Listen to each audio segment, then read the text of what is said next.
Assalamualaikum warahmatullahi wabarakatuh. Perkenalkan, nama saya Adam Fala Maulidan Rizky, NIM B1210517 dari program studi Manajemen K. Pada video ini saya ingin mempresentasikan tentang langkah-langkah proses pembuatan proyek warga negara yang dibuat dalam Lembar Kerja Proyek Warga Negara 3 atau LKPWN 3. Langkah 1. Identifikasi masalah. Langkah awal untuk membuat proyek warga negara yaitu dengan mengidentifikasi masalah terlebih dahulu.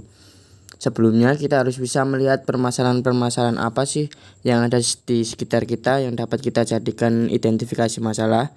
Nah, di sini saya sudah menyiapkan 4 permasalahan yang saya jadikan identifikasi masalah. Yang pertama, pembuangan limbah yang mencemari lingkungan. Kedua, tidak tepatnya sasaran program pemberian bansos terhadap masyarakat di waktu pandemi. Ketiga, sistem pengelolaan sampah desa yang masih buruk. Dan yang keempat, kurangnya kesadaran warga dalam hal kemasyarakatan. Langkah kedua, menentukan topik dari beberapa identifikasi masalah yang ada. Nah, pada langkah kedua ini kita harus bisa menentukan topik apa yang akan kita angkat atau topik apa yang dapat kita gunakan dalam proyek warga negara. Nah, pada pemilihan topik ini kita bisa menentukan dari identifikasi masalah yang ada pada langkah pertama tadi. Di sini saya memilih topik yang berjudul tidak tepatnya sasaran program pemberian bansos terhadap masyarakat di waktu pandemi. Langkah ketiga yaitu menjelaskan relevansi topik dengan bidang studi dan mata kuliah Pancasila.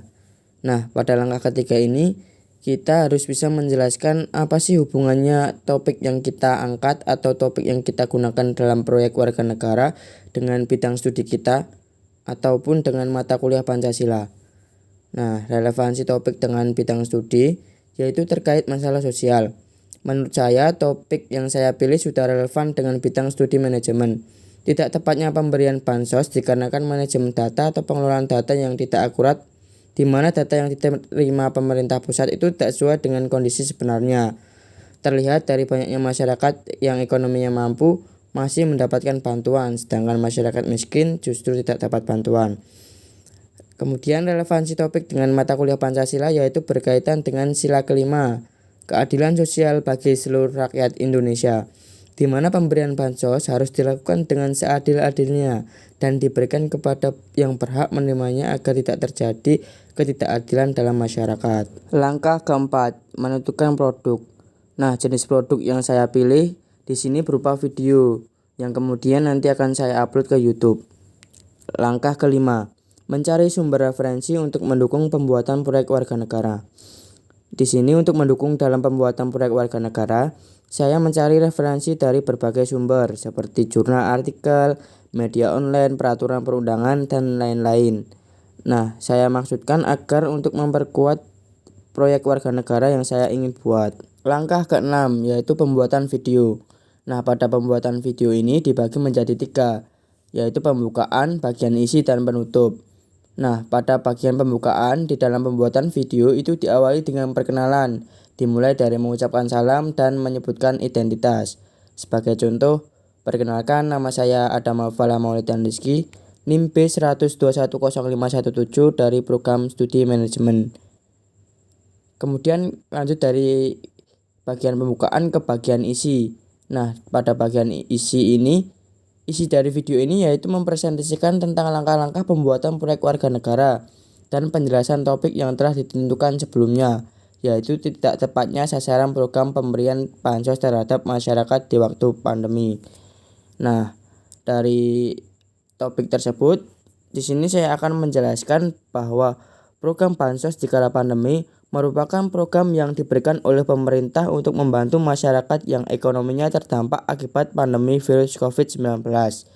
Tetapi pada kenyataannya program penyaluran bansos ini tidak sesuai dengan sasarannya, yang mana masih banyak masyarakat yang ekonominya mampu masih mendapatkan bantuan sosial.